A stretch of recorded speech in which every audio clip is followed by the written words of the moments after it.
வணக்கம் அன்பர்களே, இது உங்கள் பேசும் பயணம். நாம் இன்னைக்கு நம்பிக்கை வெல்லும் அப்படிங்கிற ஒரு குட்டி கதையை தான் இன்றைக்கி கேட்க போகிறோம். சிறுவன் ஒருவன் ஜூடோ பயில விரும்பினான். அவனுக்கோ ஒரு விபத்தினால் இடது கை போய்விட்டது.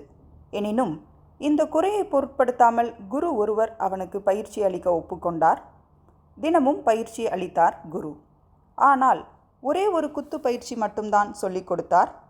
4-5 மாதங்கள் சென்றன. அப்போதும் அதே பயிற்சிதான். சிறுவனுக்கோ ஒன்றும் புரியவில்லை.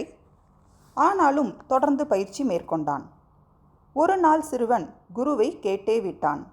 அதற்கு குரு, இந்த ஒரு குத்து பயிற்சி போதும் உனக்கு என்று சொல்லிவிட்டார். நாட்கள் கடந்தன. குரு சிறுவனை போட்டிக்கு அனுப்பினார். ஒரு கையுடன் வந்த சிறுவனை பார்த்து பலரும் அற்பமாய் எண்ணினர். ஆனால் அவர்கள் நினைத்ததுதான் தவறு. வெற்றி சிறுவனுக்கே. தன்னை விட பலசாலிகளை எல்லாம் ஆக்ரோஷமாய் எதிர்கொண்டு வீழ்த்திவிட்டான் சிறுவன். சிறுவனுக்கும் அங்கு இருந்த எல்லோருக்கும் ஆச்சரியம். எப்படி குருவே, என்னால் ஒரு கையை வைத்துக்கொண்டு ஒரே ஒரு குத்து பயிற்சியை மட்டும் கற்று வெற்றி பெற முடிந்தது என்று கேட்டான்.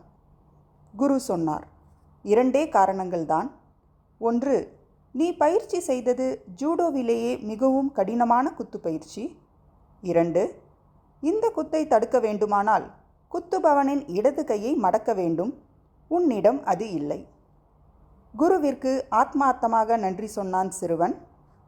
நாம் நம்மிடம் உள்ள குறையை நிறையாக்குவதுதான் மிகப்பெரிய திறமைசாலிகளுக்கான அடையாளமாகும். நன்றி.